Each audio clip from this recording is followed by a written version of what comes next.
Hi everyone, this is webOSroundup. Today we're going to be reviewing Remote from Hobbyist Software. It costs $4.95 on the app catalog. The goal of this app is to control your iTunes remotely.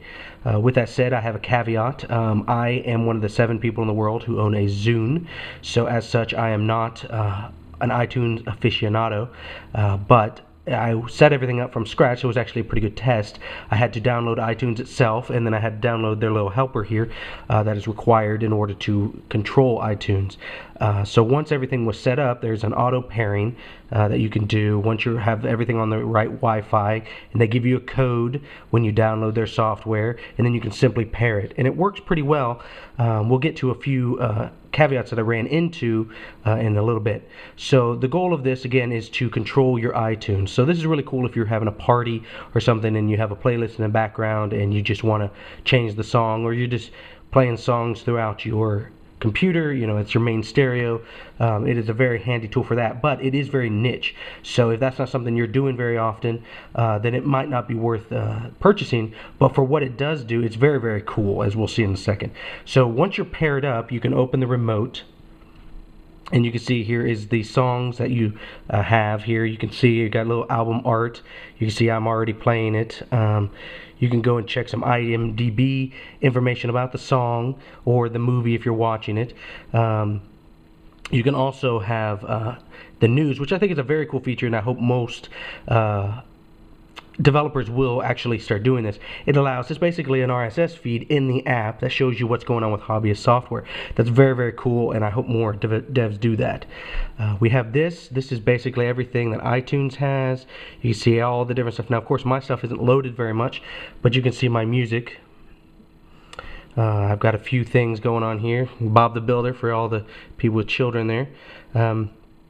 So you can see everything going on there. You can choose your song there. You can also do a search, which is a very nice search feature that you can start typing in to get all your stuff, and you can search by music, and you've got artists, albums, and then genres. So that's very nice. So we'll back up here, and once you get going, and of course the goal here is to actually control the iTunes. So we'll back up, and you can hear here in the background me playing some U2, and it does work, and you can switch a song. You can even control the volume of your computer through this, so it's very, very cool. We started over, excuse me, here we go.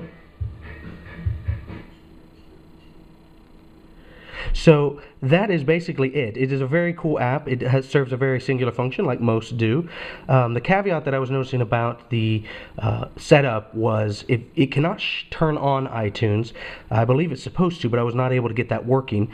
So that's kind of unfortunate when you don't have everything set up on your computer beforehand. If you just wanted to turn it on and go, that would be very neat if it could turn it on and off. That might not be technically possible.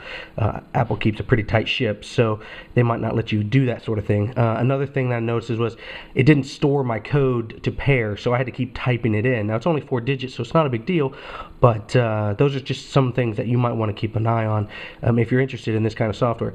It is very cool. Again, I would recommend it for anyone who does find themselves using iTunes as a DJ in the background, especially with the Genius software and all that good stuff. But if you're not in that market, then it's probably not something that you will need to purchase. But with that said, this has been webOSroundup. Thanks a lot. Bye-bye.